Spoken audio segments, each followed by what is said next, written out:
Somebody once told me the world is gonna roll me. Hi, I'm Julie Cowger, and I play the Sugar Plum Fairy and Gingy. Hi, I'm Dailey Smith, and I play Pinocchio.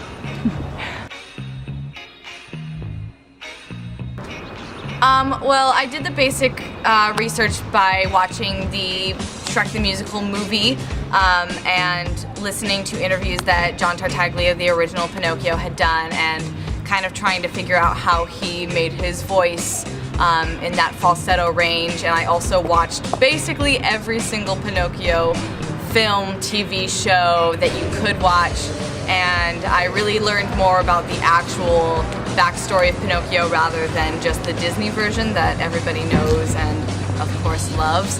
But yeah, I really found out more by going deeper into research through reading like the book from forever ago, written in Italy, and yeah, that's how I kind of developed my character the most. No, it was actually a lot of fun. I got to watch the Broadway production that was on Netflix and everything, and that was very, very cool. It was interesting trying to figure out how to do the voice for Gingy, because in the original motion picture it was a man. So it sounds, I right now sound like Mickey Mouse. It's a work in progress. But no, it was very cool to get to look back into the Brothers Grimm story and everything, and look at him and look at the Muffin Man and everything, and get to kind of see what the story was. It was weird. You know, he got his legs chopped off. It's very sad, but he's a very funny character. So it was cool kind of getting to put a humorous twist on this giant. I think the most fun part is getting to like rediscover like these characters that we knew growing up, but like didn't really. No, you get to be them. Yeah. It's fun. It's fun. You get to make up your own ideas of how you think they would have been. Yeah. It's cool.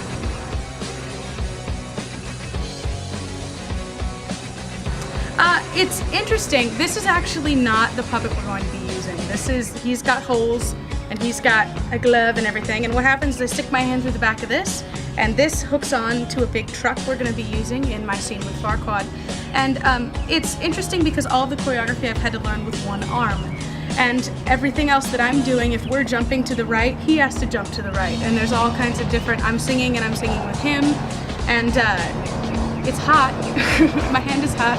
No, but it's been difficult, but you know, it's something new. It's something cool.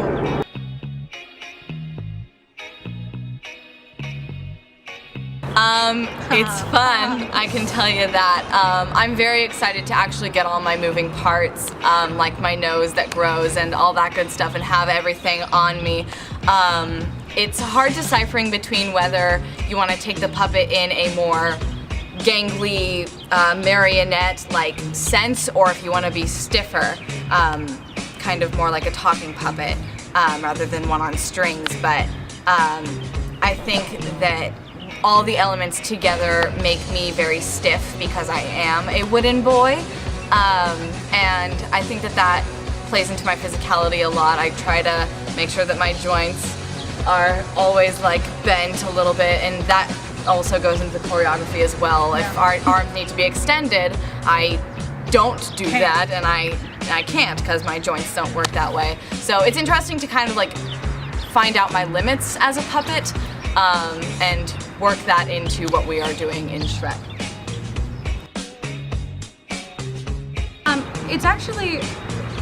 It was interesting coming into this knowing that I was going to be using a puppet, because I did a production of Beauty and the Beast with Stageworks Fresno a couple years ago, where I was Mrs. Potts, and we started the show with the creatures as puppets. They were actual inanimate objects that we voiced and we moved around.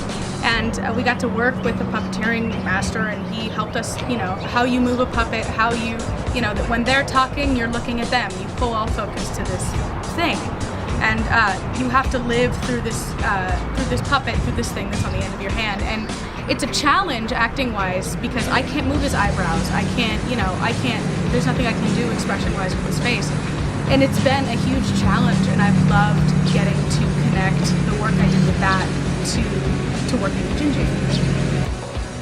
Yeah, we just finished up Scapan a few weeks ago, and during that process we worked a lot on physicality, and that was one of the main things that we began from with the start of the process. And we had Professor Ruth Griffin from Fresno State come, and she is a Comedia master.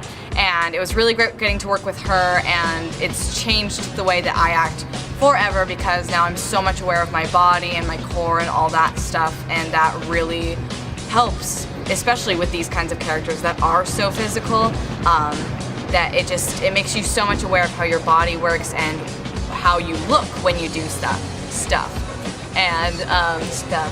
And yeah, so that's kind of, I was really fortunate to have that experience before this so that I could really pull from that to create Pinocchio. Well, and I think one of the hardest things for our characters specifically is that the voices that we're doing for these characters are so much different than our own. I know that because I'm playing Gingy and the Sugar Plum Fairy, I am another character in a tutu and wings outside of this guy. I had to highlight with different colors in my script so that I would know when I'm Sugar Plum Fairy, who has a Russian accent, by the way, and when I was Gingy, and if what the singing as Gingy and singing as Sugar Plum sounds like. And so that, and I know for you, these voices take a huge toll on your throat, but they're really fun. Yeah, and they're coming along great.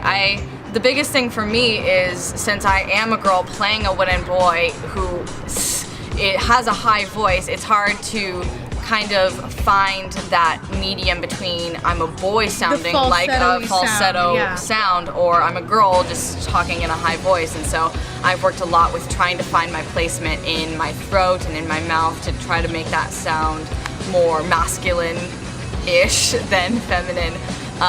But yeah, it's been a really cool discovery kind of thing, just developing these characters. Yeah. Come see Clovis North production of Shrek the Musical!